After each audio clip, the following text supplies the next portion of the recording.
Hey, party people. Are you stressed out? I mean, who isn't? I'm going to tell you how stupidly simple it is to manage that. I'm going to narrow it down so that we can stop overcomplicating our piece. It's funny with especially in the wellness industry, we have all of these tools and resources at our disposal. We've learned so many tricks of the trade. We've gotten certified. If you're like me, you get like shiny object syndrome every time a new method or tool comes along. You want to buy it, you want to take the class, you end up taking the course, you get certified because you're like, this is it. And then another one comes along and you keep doing that. And the next thing you know, you end up with like a 4 hour routine every day that you need to do, that you think you need to do in order to be balanced and not stressed. And I am as guilty as charged as anybody when it comes to this because it gets me excited and I love this stuff. I love wellness and I love sharing it with other people. So I always want to, make it a part of my profession so I can, pass that along. But then that's what happens. We end up getting overwhelmed by all the options of all the things, all the tools, all the tricks of the trade. So we have basically exacerbated our stress and instead of alleviated it. It's just too much. We have too many tools, too many resources. And at the end of the day, we just need to pick a lane. That is how easy it can be. And that doesn't mean you don't do all the fun things, but I'm going to share with you today how you can really simplify and stop overcomplicating your wellness and your finding stress relief, especially if you fall victim to the same thing I do, where we, pick up way too many things and want to do them all every day. And we think the world is going to fall apart if we miss that one piece of our routine. Because trust me, it will not. In fact, you might have actually done yourself a service to leave that one out. So, yeah, I'll make it stupidly simple for you today. And before we dive in, if you're watching this live in the Stress Loop Rewire community, thank you so much for being a part of the community. I really value your presence in there. I would love to see more engagement from the people in there. I know that you all have amazing value that you can bring to the table, your own resources. I would love to hear that. I'd love for you to share it. That's what we're there for because we want to be supportive of each other and hold each other accountable because it is very easy to be in the wellness industry and yet neglect our own wellness. We're so busy sharing it with others. We're very excited about sharing it with others, but we tend to get caught up in stress, we get caught up in time restraints, and we let our own well being go. And then we start to feel a bit like an imposter because you're like out there, talking like this big talk about doing all these things, and you're like not remembering the last time you did that for yourself. So no imposter syndrome. And I'm also giving you room to have some grace if that's you, because like I'm right there with you. My name is Jennifer Sack. I have been in the wellness industry for over a decade, mainly teaching yoga and meditation. But like I said before in the video, I have certifications in many methods because I love them all. With that being said, I love helping other wellness pros feel balanced and grounded and in charge of their well being so they can go out there, totally walk the walk and teach and lead like a boss instead of feeling like this imposter and contributing to this whole zen facade that is going on out there because let's be honest and real, life is crazy stressful and we're all subject to it. No matter how well versed you are in wellness, you're subject to stressors all day long. And I want to get real about that. So we can admit that we also struggle and we can also make sure we're holding ourselves accountable for our own wellness routine so that when we do go out there and help others, we're doing it from an authentically peaceful place that's grounded, that's present, and they're going to feel that. Your clients are going to appreciate that, and you're going to lead by example. Okay, so off my soapbox. If you're not watching this in the actual community here live, and it's maybe on YouTube later, if you want to be a part of that community, hit me up. I know you're resourceful. You know how to find links in my bio, in the description, whatever, just do it. And then if you're in the community and you know somebody who you're like, yeah, they would dig this, they belong there, invite them, please share. Okay, moving on.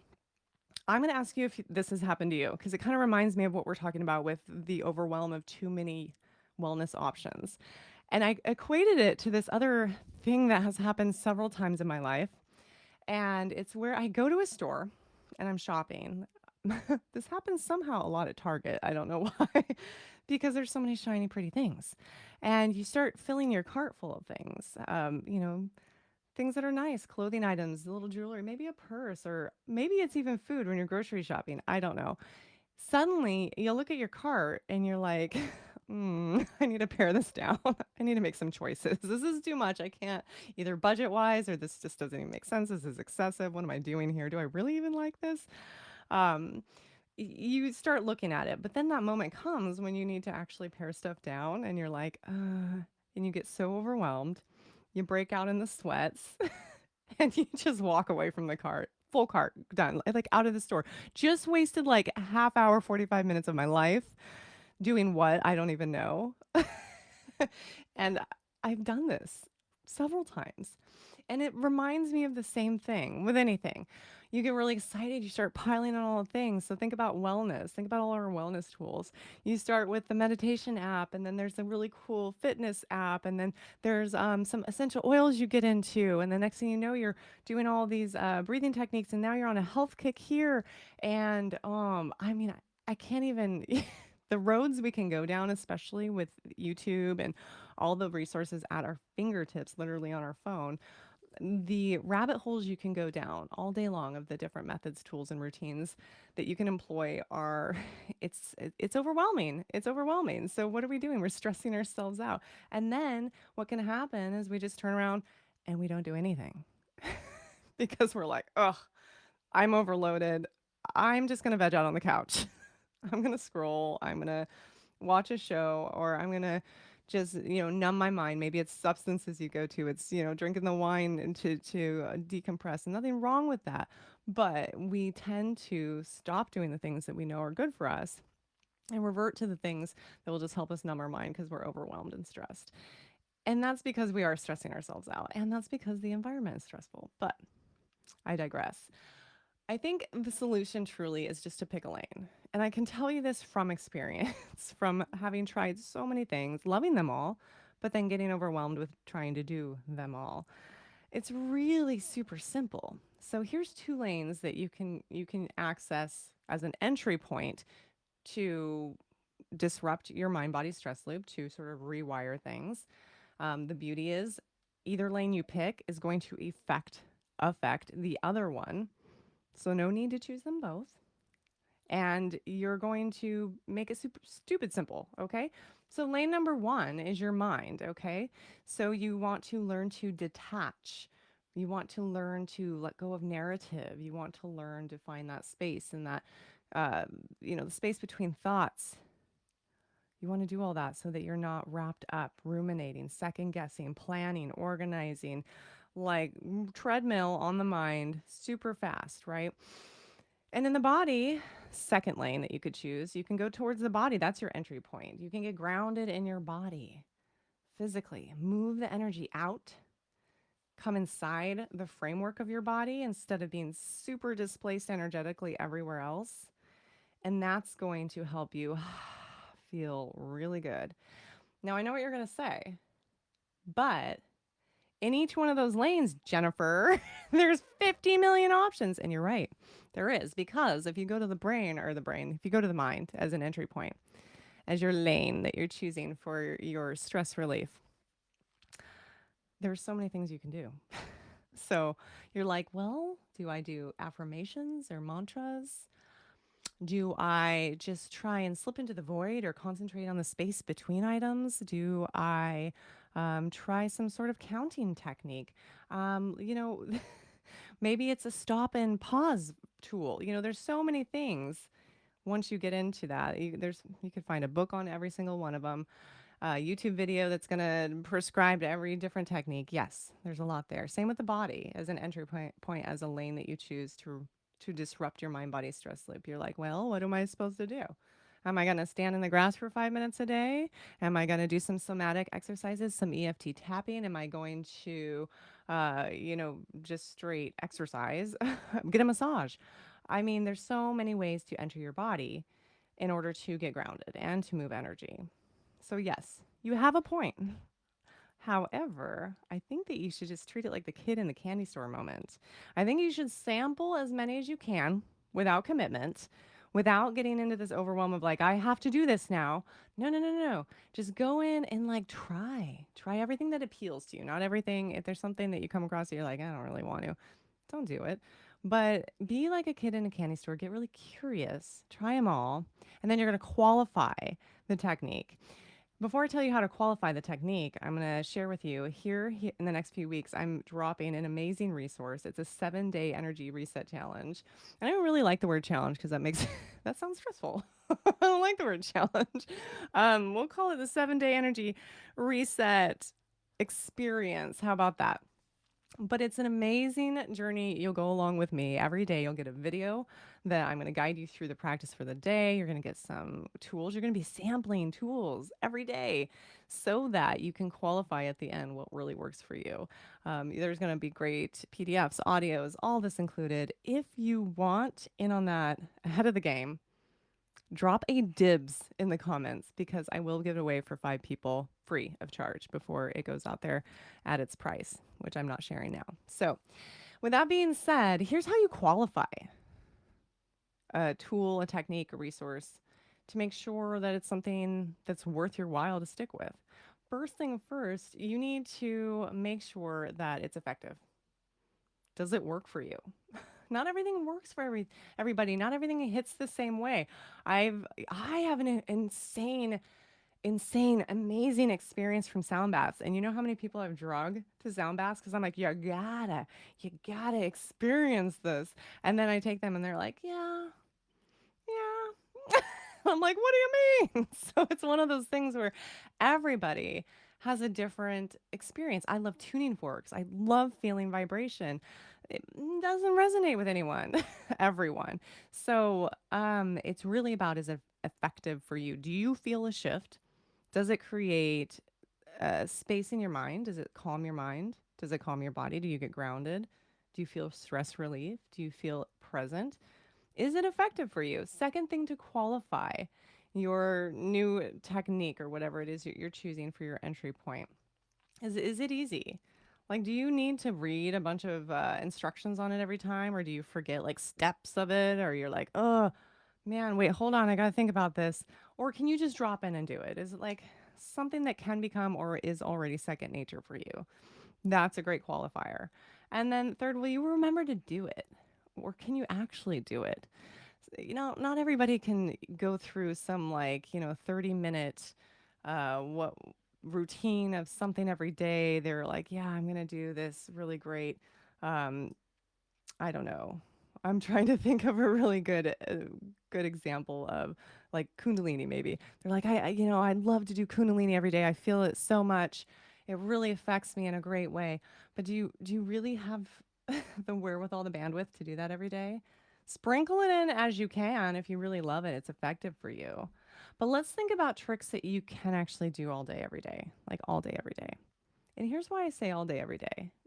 Let's focus a little bit on this point that we all need to digest that nobody wants to. You have to continually do this because stress doesn't just like come here and there. Because of our environment, because of our life, and the way that we're wired inside, so internal stress as well as external stress in our environment, we're under kind of constant stress. So why people think you can take a magic pill and feel better? It's like a one time. Well, I went to this retreat and it just, I'm good now. I practiced yoga a week ago. Okay, what did you do today? What are you doing right now? Like, seriously. Stress is continual. So your practice of maintaining and rewiring and disrupting that mind body stress loop needs to be a continual effort. You cannot just one and done it. So get over that. Let that go. If that's your narrative, like, come on now. That doesn't even equate. So, why you need to make sure that third qualifier is it's something you can stick with. I'm not saying you can't do all the fun bells and whistles and things that take longer time. Do them when time permits because you like them and they work for you. But all day long, what is the tool, the trick of the trade that you can keep going? And maybe it's not going to draw attention if you're doing it in public. It's something you can easy drop into. So that's something you need to think about. So I'm going to give you the trifecta, like the mamma jamma, I'll call it, of techniques that really engages both mind and body. If you want to pick a lane that is like the pinnacle, oh my gosh, you're not even going to be surprised when I say it, but you might be surprised at how little you have actually spent your time managing it, is your breath. Eureka. Okay, so they're not lying when they say your breath is the gateway, the entry point to peace, um, to everything, to changing your physiological state, to activating your parasympathetic nervous system, to getting you into a state where mind and body become coherent. Coherent meaning there's not dissonance. It means balanced. Okay, it means regulated at its actual the speed that it's supposed to be vibrating at. Okay, so the breath is how you do it naturally, like that. So if you really want to take it up a notch, go directly to the breath. And yeah, again, we run into this same conundrum. Okay, but do I do the box breathing or do I do elongated exhalations? Or maybe I should just try counting my breaths, or maybe I should do humming or some Kapalabhati, skull breathing. It's like, yes, there's within, again, that lane, there's a million techniques. Kid in the candy store it, try out some, sample them, spit out the ones that don't do any good for you, or you're just like, that's complicated. I'm not, I can't do Kapalabhati while I'm sitting there at my desk at work, but I can just regulate my breath. I can. And here's the thing, when it comes down to it, just becoming aware of your breath, no methods, is going to shift you. It's going to create a huge shift. So, again, stop overcomplicating it. Just pay attention to your breath. Don't even control it. Just watch what it's doing and see what happens in your mind, see what happens in your body. I do recommend if you do the breath technique, I would say go simple and just make sure you're breathing fully, making sure the belly like gets relaxed and expands. We're so like clenched up in our solar plexus all the time. And I am so guilty of this. I notice it all the time. I don't know what's going on down here, but it's like this relaxation. Like think of like a sun melting butter. You need to just woo, relax that belly, and maybe even concentrate on like what would it feel like to inflate the backs of my lungs, the lower rib cage, and then slide that up the back of your body. That might be a different sensation that allows you to drop in, allows the mind to engage in something other than your rumination and your second guessing and your fears and insecurities, and allows you to really come to that place that feels really good. Just pay attention. All right. So there you have it. There are two simple ways, mind or body. And the mamma jamma, if you want to go for it, is just pay attention to your breath. It's really that simple, guys. And then all the other fun bells and whistles, all the other techniques that are effective, I'm not discounting them at all. And I love them. Do them when time permits, make them a special moment. But all throughout the day, you got to have something on deck that is a sustained practice, because stress doesn't take a break. So you can't either. All right. So if you want more resources, free or paid, if you want accountability, support, I've got you for all of that. Again, I don't want to list all of the things out there because in this world how to look around for links and find them. I do have my last video, or one of my videos you can find. I'll put it in the links or in the comments here, or maybe in the description. I don't know where you'll find it. I have a video where we actually practice a really nice tension release technique together. And it's so simple and you can literally do it anywhere. So a lot of this being in the wellness industry, if you're a wellness pro, is not a eureka moment. You're not like, wow, I really learned something I didn't know. I know you know this. I have a hunch you're not practicing it, or else you wouldn't have even paid attention. And don't feel bad. No shame. I'm guilty too. It's a matter of a reminder and some accountability. So, all right, I just want you to go out there and slay the day. Just because you're a wellness pro doesn't mean you can't, you're not allowed to not be well, but you do have a responsibility to yourself and your clients to keep yourself well. So go out there, make it an amazing day, practice something, some form of awareness, whether it's your entry point of your mind, your body, or your breath, to de stress, to release that chronic tension and to disrupt that mind body stress loop. All right, I'm going to let you go until next time. Have a wonderful one. Peace.